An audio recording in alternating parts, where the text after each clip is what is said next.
Swiss வாழ் பண் மக்களால் கடந்த 6 மாத காலமாக இங்கே நடாத்தப்பட்டு கொண்டிருக்கும் தமிழ் வகுப்பு அறையில் நாங்கள் இங்கே கூடியுள்ளோம். இங்கே இருக்கின்ற மாணவர்கள், ஆசிரியர்கள், பெற்றோர்கள் எல்லாருடையும் ஒரு சின்ன ஒரு கருத்து கணிப்பு செய்வதற்காக வந்துள்ளோம்.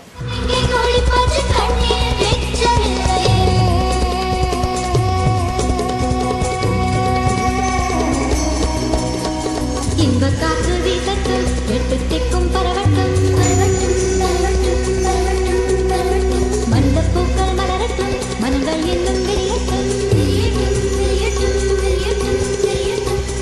காற்று வீசட்டும், எட்டு திக்கும் பரவட்டும், மனித பூக்கள் மலரட்டும், மனங்கள் இன்னும் விரியட்டும். குற்றம் குற்றம் எரியட்டும், சுற்றம் சுற்றம் வாழட்டும், வட்டம் வட்டம் விரியட்டும், மானம் தொட்டு வளரட்டும், வட்டம் வட்டம் விரியட்டும், மானம் தொட்டு வளரட்டும். சிறகு ஒன்றை போலவே பூமி வந்து உருகட்டும். ரத்தம் சிந்தார் ஊற்றாது நம் புதிதாய் விழியட்டும்.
பாடசாலை மாணவர்களை ஊக்குவிப்பதற்காக சுவிஸ் பண் மக்கள் ஒன்றியம் கல்வி கூடம் அமைத்து இங்கு கல்வி போடுவதற்கு எங்கள் ஊர் புலம்பெயர்ந்த மக்கள் எங்களுக்கு நிதியுதவி அளித்துக் கொண்டிருக்கிறார்கள். அவர்களின் நிதியுதவியை ஏற்று இங்கே முதலில் 250க்கும் மேற்பட்ட மாணவர்கள் கல்வி கற்க வந்துள்ளார்கள். தற்போது சற்று குறைவான மாணவர்கள் வருகிறார்கள்.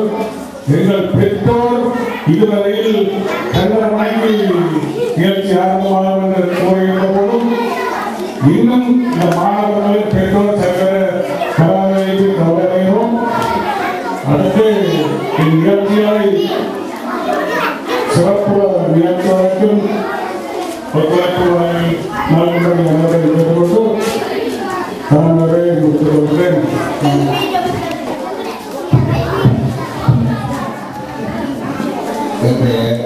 இந்த நிகழ்வுக்கு தலைமையாகிக் கொண்டிருக்கும் தலைவர்கள் மற்றும் எமது இந்த சுவிஸ் பன்மக்கள் ஒன்றியம் என்ற கல்விக்கூடத்திற்கு இதுவரையும் நிதி வழங்கி சிறப்பித்து கொண்டிருக்கிறார்கள். இங்கு 3 அங்கத்தவர்கள் வருகை தந்தும் சிறப்பித்திருக்கிறார்கள். அவர்களுக்கும் முதல்வன் வணக்கத்தை தெரிவித்துக் கொண்டு மாணவர்கள் மற்றும் பெற்றோர்கள், ஆசிரியர்கள் அனைவருக்கும் முதல்வன் மாலை வணக்கங்கள்.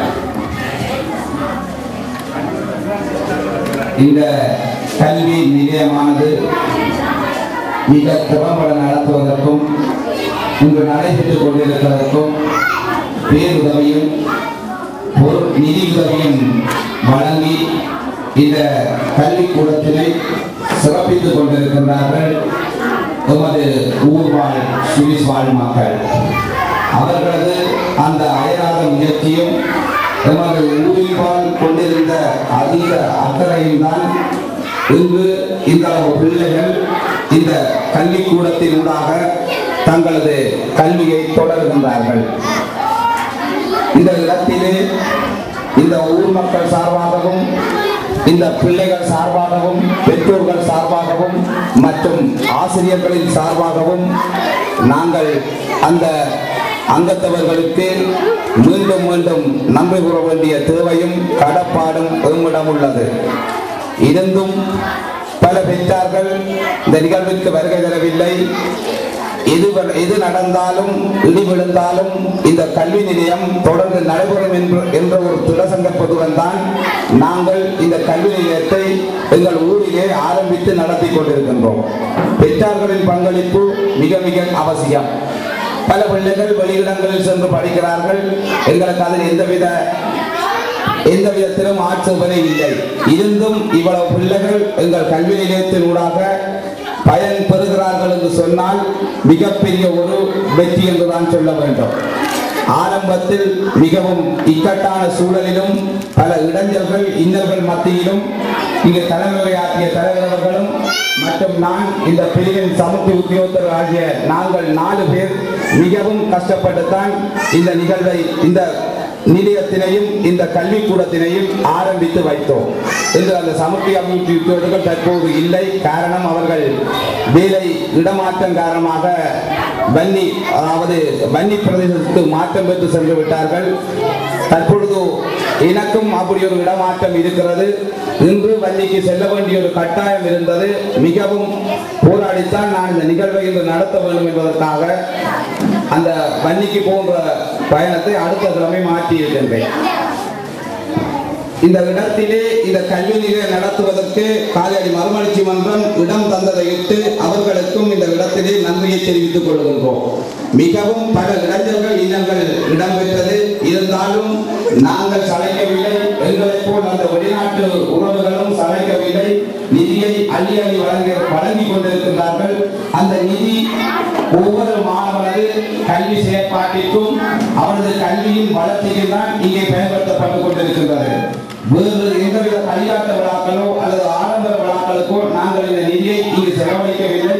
வந்திருக்கும் அவர்களுக்கும் நன்கு புரிந்திருக்கும்.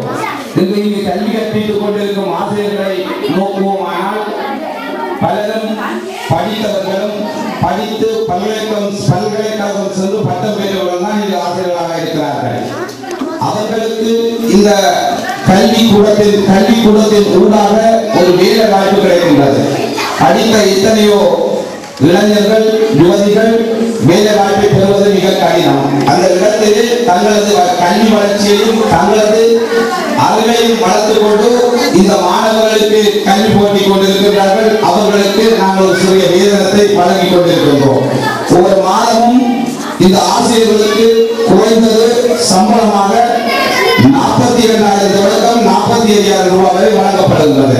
அது மாத்திரமன்றி நாங்கள் 2012ஆம் ஆண்டு தை மாதம் தைப்பொங்கல் தினத்தன்று இந்த கல்வி நிலையத்தை இந்த இடத்திலே ஆரம்பித்தோம். மிக சிறப்பாக ஆரம்பித்த அந்த கல்வி நிலையம் தலைவர் சொன்னது போன்று 250க்கும் மேற்பட்ட மாணவர்கள் அனுமதி பெற்றார்கள். பின்னர் பல நோண்டி சாட்டுகளையும் பல குறைகளையும் கூறிக்கொண்டு குறை கூறுபவர்களும் இருக்கிறார்கள், நிறை கூறுபவர்களும் இருக்கிறார்கள். எதுக்குமே கவலைப்படுவோமா இருந்தால் நாங்கள் அப்படியே இருந்த மாதிரியே இருந்துவிட்டு வெளியே போக வேண்டியது. வாழ்க்கையில் எதிராவது சாதிக்க வேண்டும் என்ற ஒரு வெறியும் துடிப்பும் ஒரு மனிதனிடம் எப்போது உருவாகிறதோ அங்குதான் மனிதன் பூர்ணமடைவான். இன்று இந்த இளம் சின்ன திருசுகள் நாளை எதிர்காலத்தை ஆள வேண்டியவர்கள். எனவே அவர்களையாவது சரியான வழிகாலத்தில் சரியான ஒரு வழியான பாதையில் வெற்றி செல்ல வேண்டிய பொறுப்பும் கடமையும் எங்களுக்கு இருக்கிறது. அந்த பொறுப்பை கடமையும் செய்வதற்கு மிக பிரதான நிதி. அந்த நிதி மூலங்களை எங்களது உறவுகள் பல பணிபடுத்த நாடுகளில் மிக கடினப்பட்டும் கஷ்டப்பட்டும் உழைத்து தங்களது குடும்பத்தின் தேவைகளையும் நிறைவு செய்து மிச்சம் கிடைக்கின்ற ஒரு சிறு தொகை பணம் தான் எங்களுக்கு இந்த பிள்ளைகளின் கல்வி வளர்ச்சிக்கு பயன்படுத்தப்பட்டுக் கொண்டிருக்கின்றது. இதை அவதானமாகவும் மிக கவனமாகவும் இந்த பெற்ற சமூகம் அறிய வேண்டும்.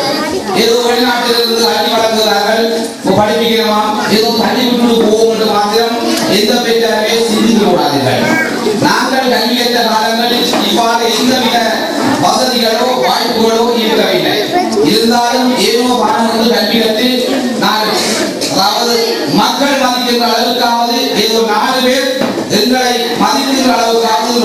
இருக்கின்றோம் சொன்னால் நாங்கள் அங்கு கற்ற கல்விதான் எங்களை இருந்து இந்த அளவிற்கு இந்த இடத்திலே உங்களோடு பேசுவதற்கு எங்களை வைத்திருக்கிறது அல்லது எங்களை அந்த அளவுக்கு விட்டிருக்கிறது. அதை விட எங்களால் எதுவுமே இல்லை சாதிப்பதற்கு. வெளிநாடுகளிலிருந்து அந்த நாடுகளிலிருந்து அவர்கள் கஷ்டப்பட்டு உழைத்து முதல் சொன்னது ஒன்று தங்களின் செலவினை மேற்கொண்டு மிகுதி பணத்தில் ஒரு சிறுநோய் பணத்தை தான் இங்கு அனுப்புகிறார்கள். இந்த வசதி இந்த கல்வி செயற்பாட்டிற்கு தொடர்ந்து அவர்கள் அனுப்ப வேண்டுமா இருந்தால் நாங்கள் சரியாக இதை பயன்படுத்தக்கூடியவர்களாக மாற வேண்டும். மாறுவமாக இருந்தால் இந்த குறைந்தது இப்போது 150க்கும் மேற்பட்ட பிள்ளைகள் இங்கு படிக்கிறார்கள். சரி, ஒரு வீட்டில் 3 பிள்ளைகள் படித்தாலும் 50 பெற்றோராவது வந்திருக்க வேண்டும். இதனால பெற்றாருக்கு மாத்திரம் குடும்பம் கொடுத்து கூட்டிக் கொண்டு வர அளவுக்கு அர்த்தம் இல்லை. குழந்தைகளின் நல்லொழுக்கமும் எதிர்காலமும் விளையாட்டு விரும்பவில்லை. நேரம் போவது ஒன்று அடுத்த நிகழ்வுகள் நடைபெற இருக்கின்றனால் ஒரு சிறு சிற்றுரை ஆக்கியமாகத்தான் இருந்து என்ன சில வசனங்கள் வெளியிலே வந்து விட்டது. அனுபவமும் இந்த கல்வி நிலையத்தை நடத்திய போது ஏற்பட்ட அனுபவங்கள் நிறைய உண்டு. இருந்தாலும் பலர் ஆரம்பித்த போது சொன்னார்கள் எல்லாம் ஒரு கிழமை 2 கிழமை என்று. ஆனால் செய்யக்கூடியதை நாங்கள் எங்கள் மாத்திரமே பெற்றார்கள் ஆசிரியர்கள் உங்களது முயற்சியும் அளப்பதில்லை. என்று சொன்னால் உங்களுக்கு இந்த சமூகத்தை சேர்ந்தவர்கள் அயல் சமூகத்தை சேர்ந்த பிள்ளைகளை கட்டிக்கும் போது ஏற்படுகின்ற இன்னல்கள் எல்லாவற்றையும் தாண்டி 7 மாதங்கள் கடந்து இந்த கல்வி நிலையத்தை வெற்றிகரமாக நடத்தி கொண்டிருக்கின்றோம் என்று சொன்னால் இதை விட நாங்கள் சாதிப்பதற்கும் எழுதுவதற்கும் அல்லது வந்திருக்கின்றோம் என்றுதான் சொல்ல வேண்டும். இன்னும் நிறைய சாதிக்க வேண்டும். இன்னும் பல வகுப்புகள் 5ஆம் ஆண்டு புலமைப்பரிசில் வகுப்பை அடுத்து வரும் வகுப்பு, அதாவது இப்பொழுது கல்வி போது அடுத்து வரும் வகுப்பை மிக திறமையான ஆசிரியர் பிரபஞ்சமான ஆசிரியர்களாக கற்பிப்பதற்கும் நடவடிக்கை எடுத்திருக்கிறோம். அது மாத்திரமன்றி காவலா சாதாரண பயிற்சி விசம்பமாக நடந்திருக்கிறது. இலவச பரீட்சை ஆலோசனைகளும் கருத்துரைகளும் வழங்குவதற்கும் பல ஆசிரியர்கள் தொடர்பு கொண்டிருக்கிறோம். கட்டாயம் அதுவும் நடைபெறும். குறிப்பிட்ட ஒரு 3 மாத காலத்துக்குள் பரீட்சை நெருங்குகின்ற காலங்களை கட்டாயம் நடத்துவதற்கு தீர்மானித்திருக்கிறோம். எல்லாம் சாதிக்க முடியும். எனவே பெற்றார்களாகிய உங்களது பங்களிப்பு, உங்களது பிள்ளைகள் படிக்கிறார்கள், என்ன படிக்கிறார்கள், பல பிள்ளைகளை போய் தெரிவிக்கிறார். நான் எத்தனையோ பிள்ளைகள் எடுத்துக்கிறேன் பல காரணங்கள் சொல்லுவார்கள். ஆனால் எதுவுமே இங்க நடக்கவில்லை. இந்த வருவதற்கு தெரியாதவர்கள் வேறு ஒரு காரணங்களை சொல்லி போட்டு நிற்கிறார்கள். கற்பிக்க வரும்போது ஆசிரியர்கள் தண்டிப்பார்கள், சில ஆசிரியர்கள் தண்டிக்கிறது, சில பிள்ளைகள் பிடிக்கிறது. அதை நான் விரும்பவில்லை. ஒவ்வொரு மாதமும் கல்வி விழாக்கள் நடத்தி கொள்வார்கள். சென்ற மாதம் வைக்கவில்லை, இந்த மாதத்தோடு சேர்த்து வைப்போம் என்பதற்காக 2 மாதத்துக்கான பரிசளிப்பு இப்பொழுது நடைபெற இருக்கின்றது. அது மாத்திரமன்றி பல பிள்ளைகளின் கலை நிகழ்வுகள் இருக்கின்றது. இத்தருணத்தில் இதுவரை நேரமும் உரையாற்றுவதற்கு சந்தர்ப்பம் வழங்கிய இந்த நிகழ்ச்சி தலைவர்களுக்கு நன்றியை கூறி அடுத்து எமது இந்த கல்வி நிலையத்தை நடத்துவதற்கும் இந்த கல்வி நிலையம் ஒன்றை நடத்த வேண்டும் என்று எண்ணக்கருவை எங்கள் மாநிலங்களை ஒட்டிய இந்த உறவுகள் சார்பில் அண்ணன் மோகன் அவர்களை உரையாற்றுமாறு அன்புடன் கேட்டுக்கொள்வது. இதை தலைவர்களுக்கும் மற்றும் வெளிநாட்டுவர்களுக்கும் அவர்களுக்கும் ஆசிரியர் மாணவர்களுக்கும் அன்பான வணக்கங்கள். பாடசாலை ஆரம்பிப்பதற்கு சிறிது நாங்கள் நிறைய கஷ்டப்பட்டிருக்கின்றோம்.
என்னங்கோ வாக்குறீங்க? என்னங்கோ வாக்குறீங்க?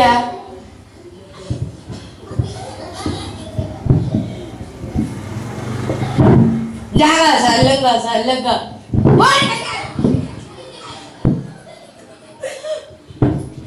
என்னங்கோ வாக்குறீங்க?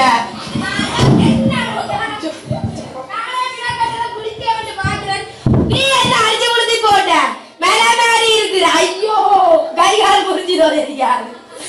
என்னங்க தெரியுது?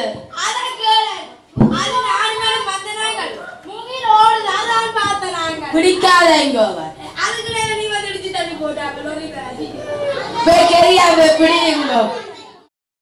மீண்டும் பள்ளிக்கு போகலாம்,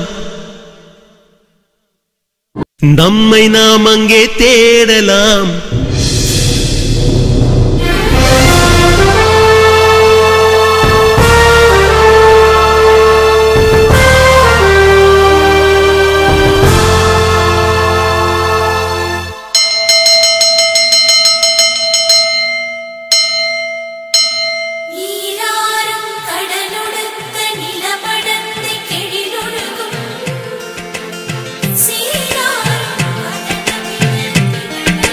மீண்டும் பள்ளிக்கு போகலாம், நம்மை நாம் அங்கே தேடலாம். ஸ்லேட்டு குச்சி கடன் வாங்கலாம், ஸ்லேட்டில் பேர் எழுதி பார்க்கலாம். கொட்டு வச்ச வாத்தியாரை தொட்டு வணங்கலாம். முட்டி போட்டு நின்ன இடத்தை முத்தம் கொடுக்கலாம். பள்ளிக்கூடத்தில் சொன்ன பாடத்தில் இந்த உலகத்தை நாம் அறிந்தோம். அன்னை மடியென நம்மை தாங்கிய இந்த பள்ளியை ஏன் மறந்தோம்? மீண்டும் பள்ளிக்கு போகலாம், நம்மை நாம் அங்கே தேடலாம்.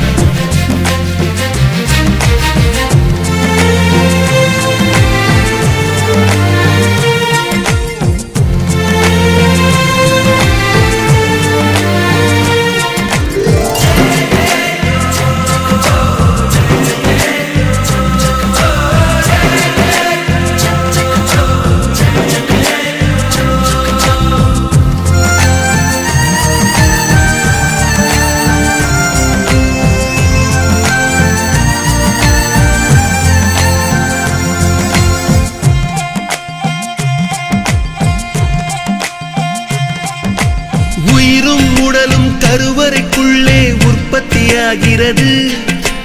உறவு நட்பு காதலை பள்ளி சொல்லித் தருகிறது.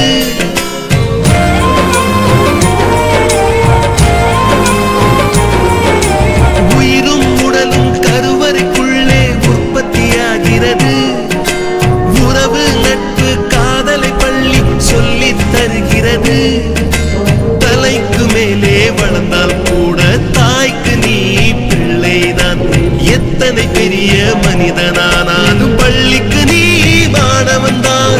உன்னை சுமந்த பள்ளிக்கூடம் கேட்பாரற்று கிடக்கிறதே. உந்தன் வரவை எதிர்பார்த்து ஊருக்குள் தனியாய் நிற்கிறதே. மீண்டும் பள்ளிக்கு போகலாம்,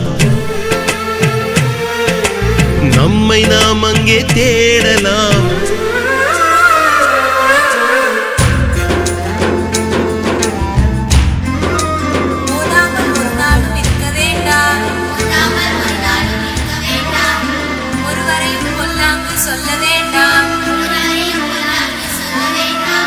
மாதாவை ஒரு நாளும் மறக்க வேண்டாம்.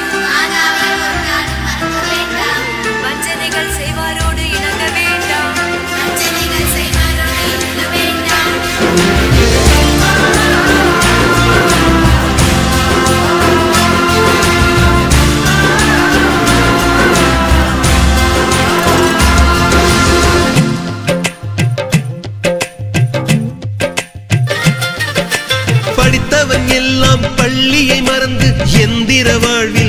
சுமந்து விட்டான். படிக்காதவன் தான் பள்ளியை பார்த்து ஏக்கத்தோடு தவிக்கின்றான்.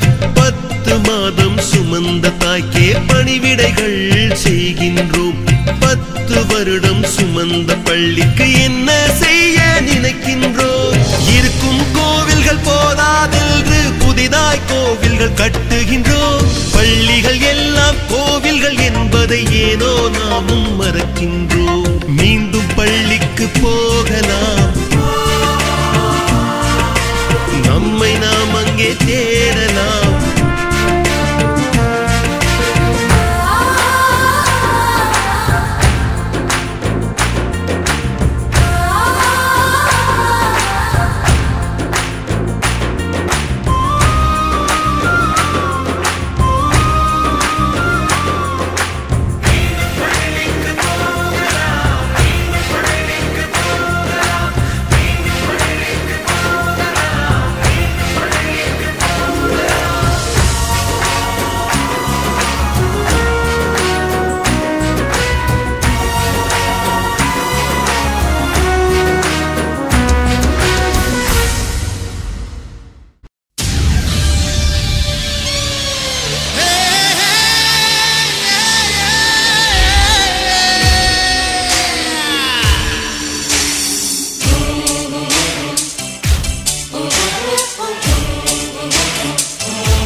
வெற்றிக்கு மேல் வெற்றி நான் பெற உதவும் பெற்றோர்க்கு முதல் வணக்கம்.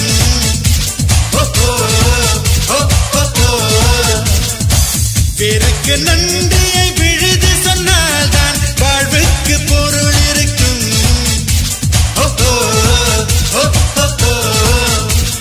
தாய் தந்தையின் நல்ல வாழ்த்துக்களை தாங்குங்கள் தோழர்களே. எப்போதும் ஈன்றவர் பாதங்கள் பணியும் எல்லோருக்கும்